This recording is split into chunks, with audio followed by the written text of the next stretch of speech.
Good afternoon, everybody. My name is Rob Spees. I'm the principal here at Fulton High School, and I'm excited to talk to you guys for a little bit today about some of our expectations we have for students and a little bit about what it means to be part of the Fulton family.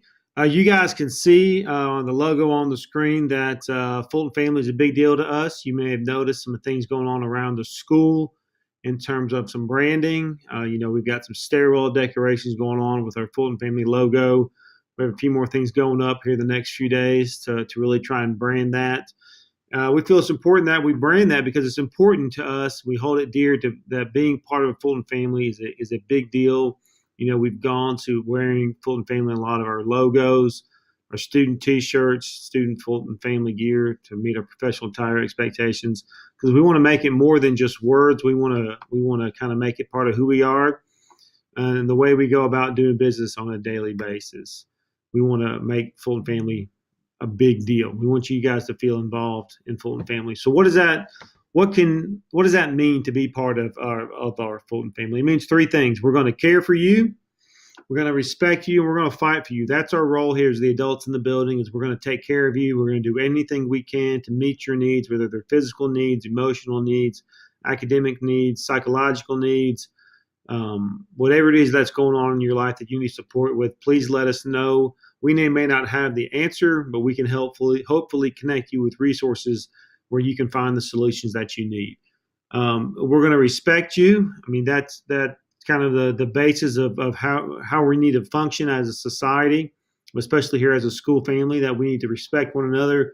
We need to show that respect for one another on a daily basis. There'll be times when you feel like we may be disrespecting you, and we don't want that to be the case. Please let us know when we are. Please let us know when we're being disrespectful in a respectful manner back so we can correct those things and we can be held accountable for showing you guys dignity and respect because you guys are all worthy of our dignity and respect. And in return, we hope that you guys will show us respect. And it's not about who's in charge and we're the adults and you're the kids. It's about the way you want to treat people in this world is through respect. The third one is we'll fight for you. Our goal and our job day in as the adults in the building is to go to bat for you, to advocate for you, to always give you an opportunity to make the most of every situation, in this case, in your academic journey here at Fulton High School. We've got 6 different goals that we have for you on a daily basis and overarching as well. And the first one is we want you guys to understand the opportunities that are ahead of you, that you have. You have so many opportunities here at Fulton High School to better yourself, to better your situation, to improve. But a lot of times kids don't take advantage of them. They're so busy looking at their here and the now and what's next and focusing on the moment rather than building towards their long-term success. And sometimes it's too late before you realize, hey, I got to take advantage of some of these things. Some of those windows and those doors may have closed because of some decisions you made early on in your high school career. So we want you always to keep that in mind, that there's opportunities here. Your job is to go out and take advantage of them. Second one is to control the journey. You guys are all masters of your fate. You're in control. You're driving that ship. That is your life. We want you to make decisions day in and day out that allow you to stay in control and make the most of it. You're not a victim of your circumstance. You're in control of your circumstance. You have the ability to change your circumstance. If you're in a great situation, then good for you. Continue to make decisions that can allow you to stay in a great situation. If you're not happy with your current situation, you can change that. It may take a whole lot of work and a whole lot of effort and sweat and tears and blood, but you can control that, and we are here to pour that sweat and bleed along with you side by side and walk you through that. We want you to come every day with an intention, with intentionality. Your intentionality needs to be around getting better every day, getting your academics in line, making sure that you are in control. You see those opportunities that you here for a purpose. You're not just showing up. We have kids who show up every day and they do just the minimum, if that, to pass the class to graduate. If you're going to be here, which 90% of you guys are here on a regular basis, be here with a purpose and a reason, and that reason is to get your education. We want everyone to understand that post-secondary education is required of all of you guys. Our world is changing so rapidly and so fast, and the jobs of today are not the jobs of tomorrow. Jobs of today call for post-secondary skills, and jobs of tomorrow definitely will require those. More and more jobs are being outsourced to automation. Before long, cars are going to be driven by themselves, and more and more low skill jobs are going to be gone. You're going to have high skills and further education in order to have a living wage, to earn a living wage in tomorrow's workforce. That has to come through post-secondary opportunities, whether that's a 4-year college is your path, a 2-year college is your path, or technical or trade school. I don't care where you go after high school, but you've got to go somewhere. You cannot stop with a high school diploma.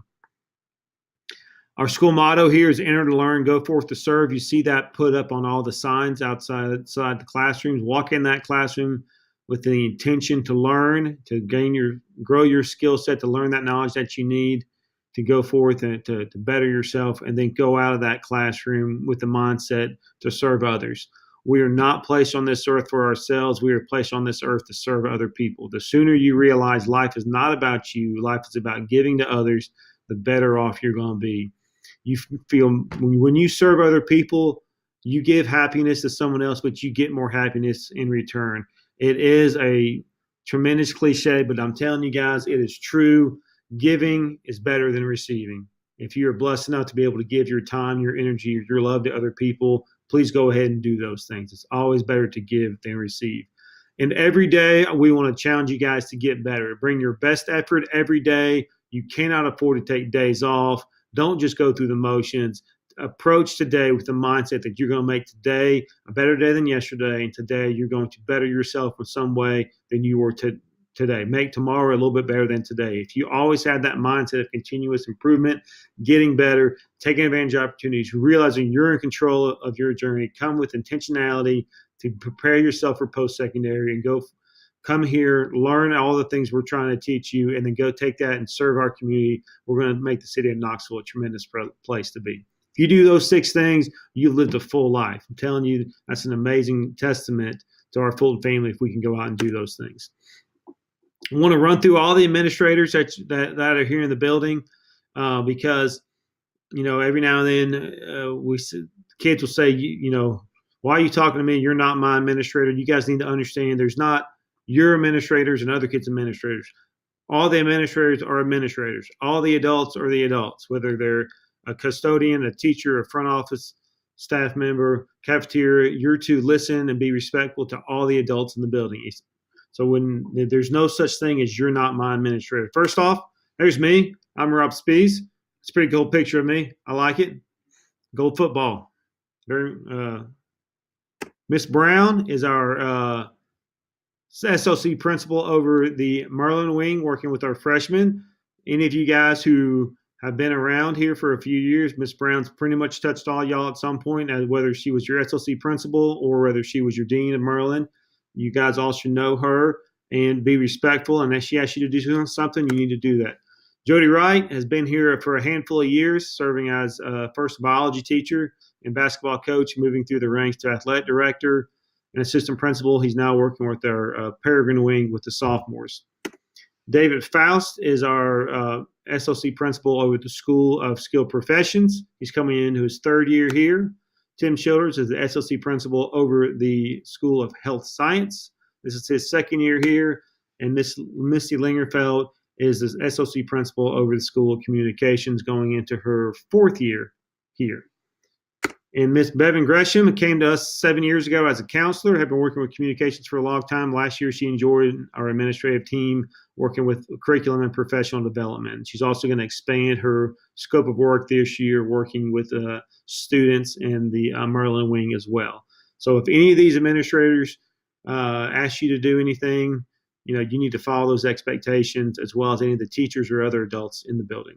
We just want to run through a few of our other student expectations that we have, so we're all on the same page on some of these things. We talked about these in our SLC meetings on Thursday, and we want to run through them again just so we all know what exactly it is we expect of you guys. The old rule of thumb, I give you the same rule of thumb I talk with our teachers about.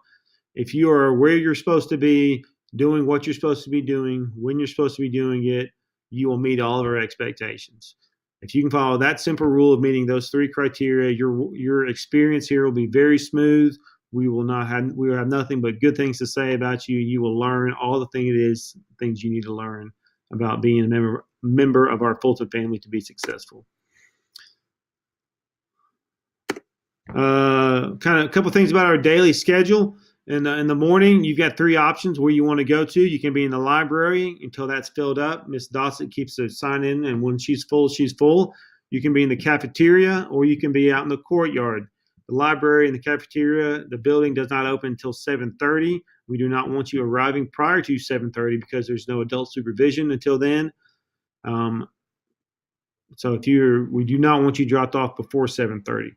Once you get on campus, you can't leave, which means if you ride a bus, you cannot walk down to Kroger or Taco Bell and grab something to eat there. You need to take care of those needs before you get here to Fulton.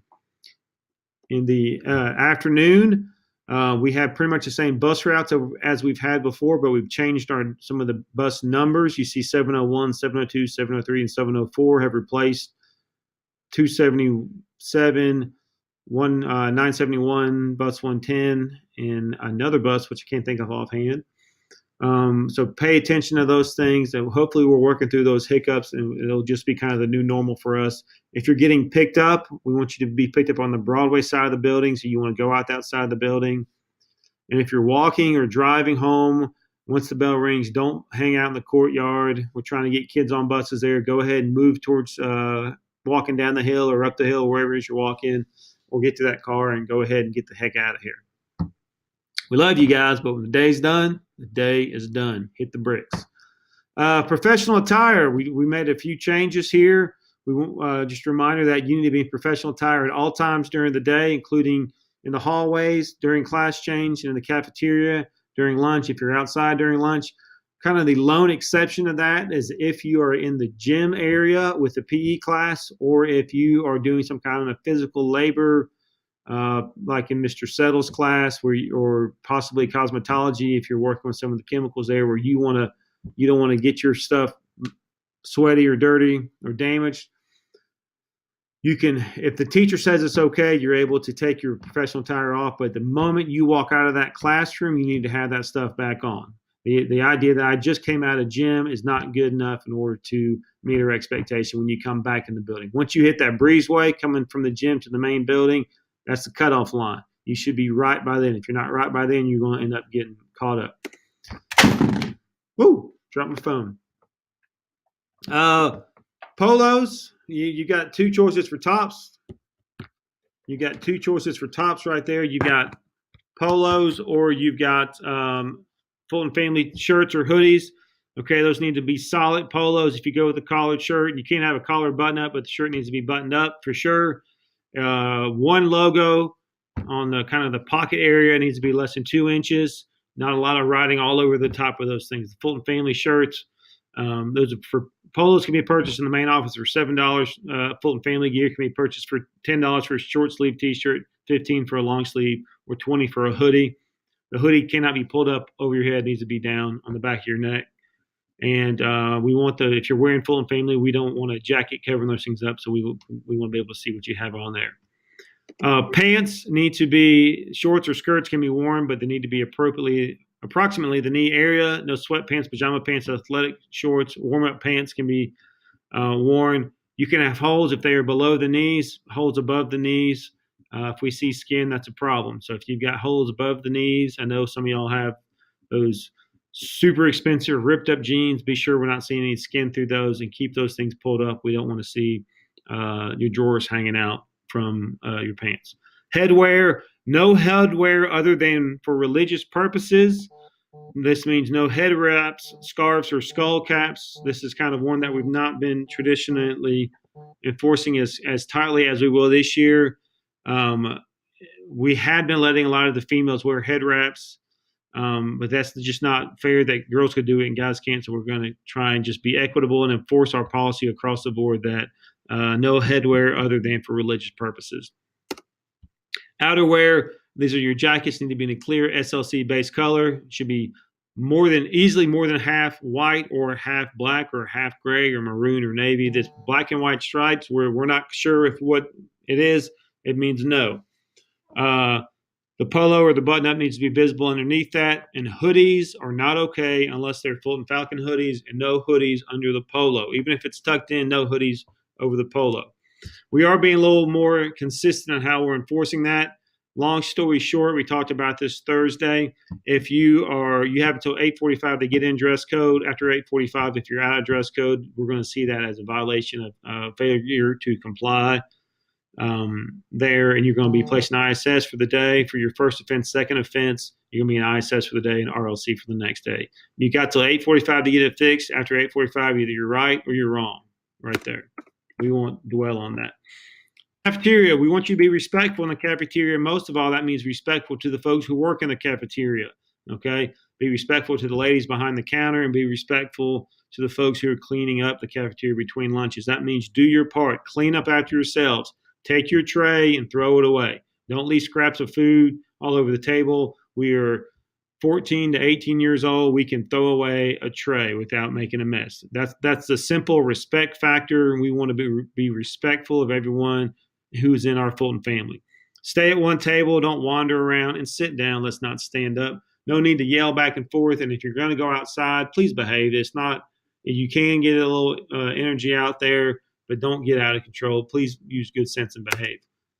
Tardies, if you're tardy the first block, you're going to have lunch attention that day. If you're tardy in any other class, you're going to have ISS for that, and you're going to earn your way out of ISS. Cell phones will not change that at all. If your phone is out, the teacher's going to ask you to put it in an envelope and collect that. The envelope goes to the office. And then first offense, you can get it after school. Second offense, parent can pick it up the next day. Third offense, we hold it till we have a parent conference. Fourth offense is 10 days. Okay, best way to deal with that is not have your phone out, turn it off, keep it in your bag until class change cafeteria. You can have it then. If you refuse to give up your cell phone, we've got a failure to comply offense, which deals with 2 days of OSS. Hallway passes. Big thing this year. Have a hallway pass. Do not leave for the restroom, the water fountain, to go to your locker, to go to the office, go to the nurse, whatever, without a hall pass. Ask your teacher for a hall pass. We've asked teachers to be to make sure they're giving those out. We're asking you guys to be sure that you are asking for those. Because if you don't have a hall pass when you're out there, you got out of area, and we got to go through that whole procedure. No hall passes are to be issued the first 45 minutes of class. That means you don't run to your classroom, put your book back down, and say, can I go to the vending machine and grab the hall pass and come to class 5 minutes late? The whole purpose is to be in class on time so the teacher can start instruction right then. Second floor T. This is probably the biggest hot spot in the building because we have so many people right there between communications and health science, and then you got folks changing floors there as well. Do not stand in the hallway by the second floor T. There's just too many bodies. We got to keep moving. Even if you're on the side of the hallway, keep moving. As Dory says, just keep swimming. Don't stop, don't stop, don't stop. After school, you should be out of the building by 3:40 unless you're under the direct supervision of an adult. If you're not, this includes up in the gym area. We don't want you hanging out for 2 hours by the gym. If you need something to do after school, first of all, you can go to tutoring. Once we start tutoring up in the library, we'll have it 4 days a week after school. Then there's always the Boys and Girls Club program. The Boys and Girls Club bus picks up and takes down to the Caswell Street Wine Boys and Girls Club, and it's a phenomenal facility where you can they'll give you a snack. They've got some enrichment activities. They got some workplace development skills, some internships, lots of good things going on down there if you take advantage of it. One of those opportunities that you need to be taking advantage of. Class cut. Do not cut class. We will catch you. You'll get a consequence. That's not a new thing. Lunch. Do not wander around the halls during lunch. You can get in trouble for cutting lunch, nest, and advisory as well. Photo and video. Do not take videos or pictures of other kids without their permission. That is not okay.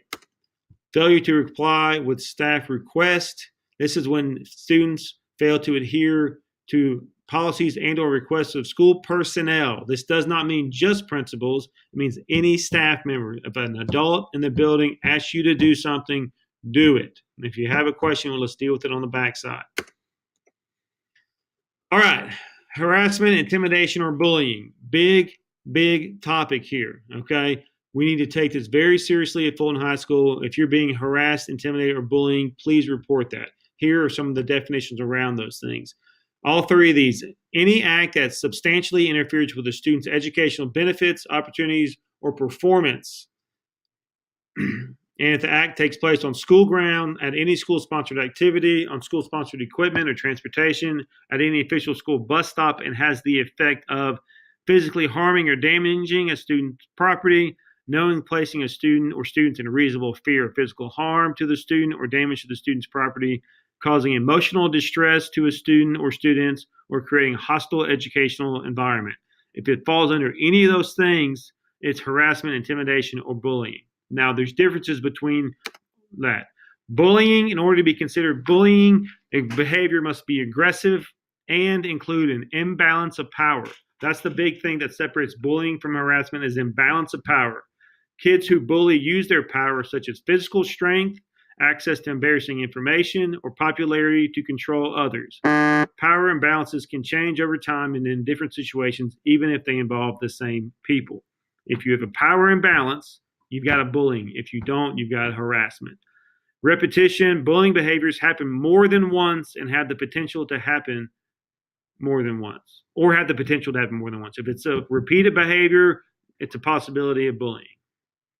The biggest thing is the imbalance of power. Harassment creates a hostile environment when the conduct is severe, pervasive, or persistent as to interfere with or limit a student's ability to participate in or benefit from the services, activities, or opportunities offered by the school. If you're doing something to keep a kid from accessing the things we offer at the school, you can consider harassment. Harassment may take many forms. It can be verbal acts, name calling, written graphic statements, which include cell phones, internet, social media. It can be physically threatening, harmful, or humiliating. It's a repeated act. 9 times out of 10, it's a repeated act, unless it's so, going back here, severe. Okay? Persistent means it happens over and over. Severe means it can just happen once and it can be considered harassment. It does not have to have intent to harm. It does not have to be at a direct target or have to be repeated, as long as it's severe enough. Please, please, please report bullying incidents to school officials. We will investigate every case that comes our way. If it doesn't come our way, we can't investigate it. What does the investigation look like? We have 48 hours to start the investigation. We will contact all the involved parents. We will gather evidence, and we will then decide, is it bullying, harassment, or disrespect? Okay. We will contact KPD if needed. We will contact DCS if needed, and we will always refer students for counseling. You have the right to counseling if you're a victim of bullying or harassment. And if needed, we will create an action plan.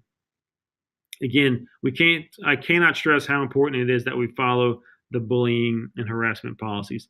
Fighting, nothing new here. 10 days, 20 days, 45 days. Mutual combat typically is what happens. If one kid punches, the other one punches back. They're both involved. We always look, did you have a chance to do something to prevent the fight? And it's cumulative over 4 years. Extracurricular opportunities. Anytime you're involved with an extracurricular, all school rules are in effect, whether it's on school property or a different Knox County school property, or off property if it's a school event. You are responsible for everything in the handbook. It's online. If you want a hard copy, we can print you a hard copy in the office. And if you need a translated copy, we can give that to you as well. Remember, being a part of the Fulton family means we will care for you, we will respect you, and we will fight for you.